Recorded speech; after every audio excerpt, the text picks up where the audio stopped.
How to fix Slack login issues. Having trouble logging into the Slack app, so here is how to fix it fast.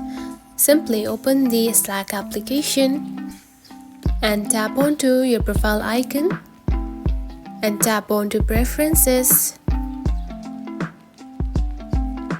So from here, simply reset your password. Next step is clear the app cache. Now go to your phone settings, just like this. Then open General. Now tap onto iPhone storage. Then scroll down and simply see the Slack app and select it. Now to clear the cache, simply tap onto Offload app. And after doing that, the cache of the app will be cleared and simply reinstall it back. Next step is make sure you are connected to Wi-Fi or mobile data, just like this, and disable any VPNs or blockers.